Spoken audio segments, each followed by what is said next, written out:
Spin Cycle America. I'm Coach. This isn't about political parties. This is about principles.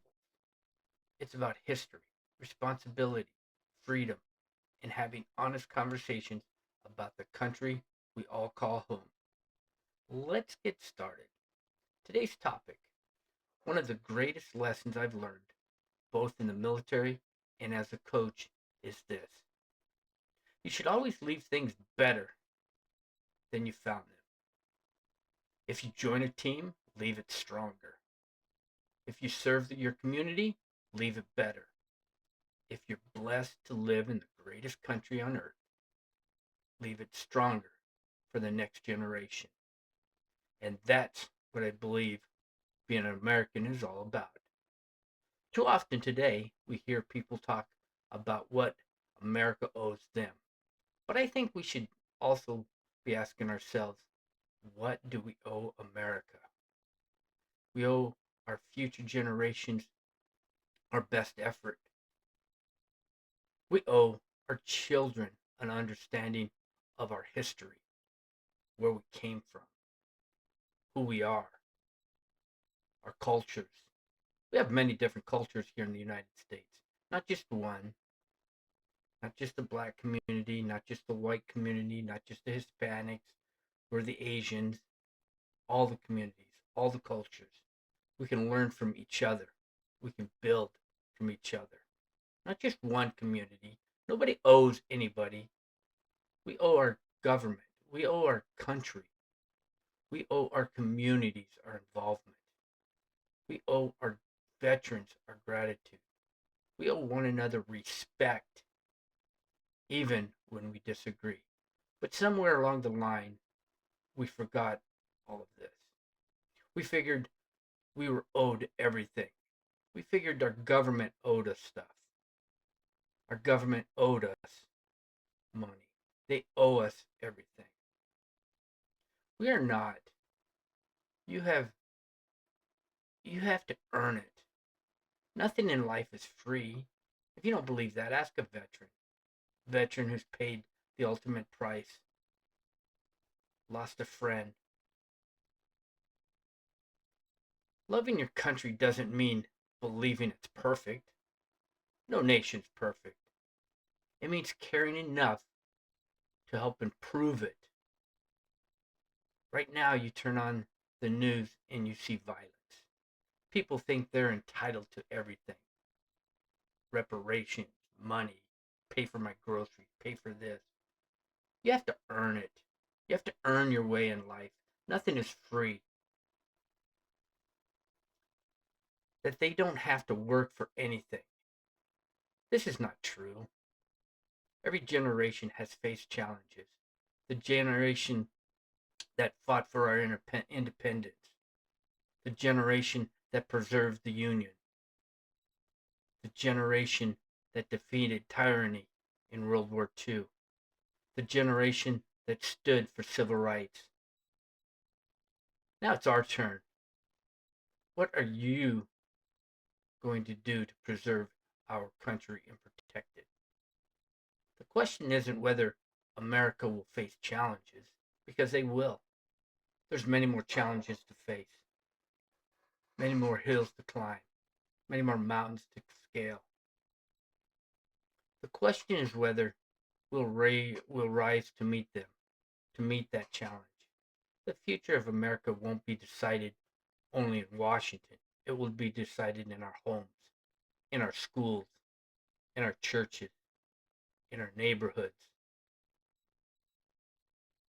in our workplaces. All across the nation, it's going to be decided. You're going to decide it. We have to make sure it's a better place for our next generation, our kids, our children.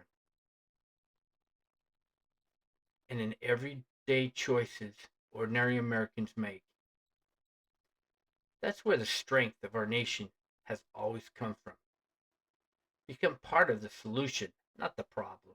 Too many people think that the government owes them something. They don't. Become part of that solution. So here's a little bit about the Constitution. Article 6 of the Constitution requires public officials to take an oath to support the Constitution. That reminds us that our loyalty is not to one person or one political party, but to the Constitution and the principles of our republic. But if you look into Washington, you don't see that. You see you see two distinct parties going at each other, battling. The hate between the two parties is not what our founding fathers had in mind. They knew there'd be strife. They knew there would be arguments and disagreements. That's part of history. That's what separates us.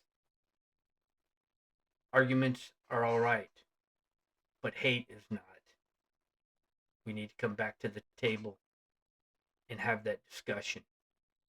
So here's something that happened in history.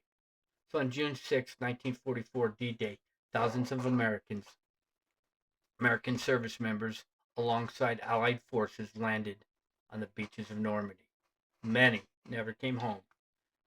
Their courage helped liberate Europe from Nazi occupation and remains one of history's most powerful examples of sacrifice to defend our freedom. Freedom has never been free, and it will never be free. We have to fight, preserve it every day. There are groups of people trying to take that away from us every day, even today.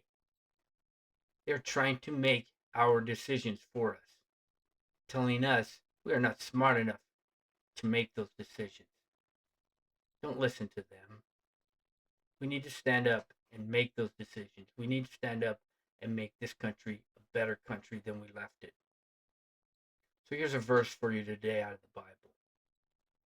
Let us not grow weary of doing good. For the proper time, we will reap a harvest if we do not give up. Galatians, paragraph 6, verse 9. Here's a question for you today to ponder and give me your thoughts. What is one thing each of us can do to leave America better for our grandchildren and our children? Love to hear your thoughts and comments. So here's a coach's challenge as well. Today I want to challenge you to invest in the next generation. Teach them something. Teach your grandchildren something. Teach your children something. Teach them about America. Not the hate. Not the fighting going on. Not explain to them what's going on. Help them understand. Don't show them and teach them to hate one another. Teach them to respect each other, regardless of what their religious preference is, or regardless of what their race is, or the color of their skin. Read part of the Constitution together with them. Visit a veterans memorial. Attend a local event. Share a family story about someone who served. The greatest inheritance we can leave isn't money. It's our values. It's the values. So here's the new segment for this week on Saturdays. This week is about an American of the Week. And this week's American of the Week is about Desmond Doss. Some of you may have heard of this individual. Desmond Doss served as an Army medic during World War II. Because of his deeply held religious beliefs, he refused to carry a weapon into combat. Some questioned his decision.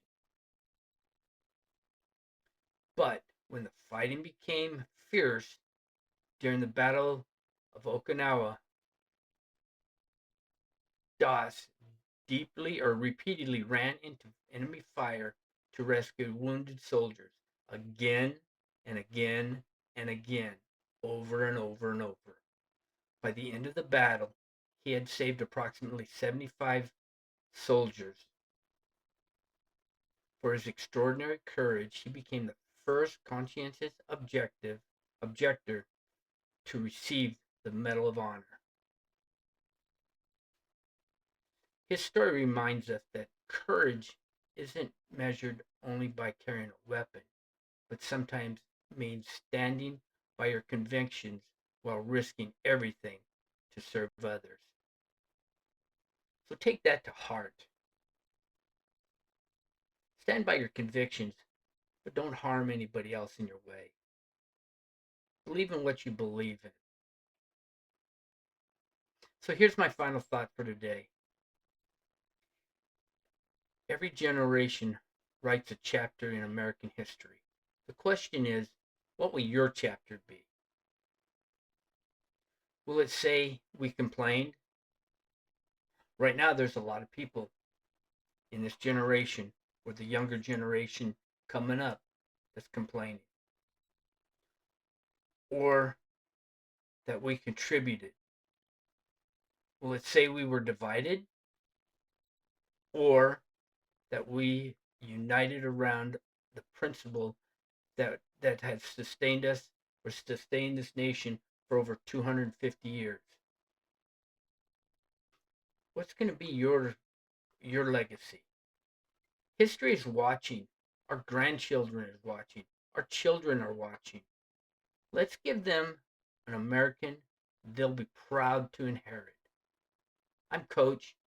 Thank you for joining me here on Spin Cycle America. Remember, this isn't about being perfect. It's about being responsible. It's about understanding where we come from, where we came from, appreciating the freedoms we have, and doing our part to leave this country better than for the next generation. Have a great day. Take care of yourself, take care of your family, and take care of each other. Respect each other.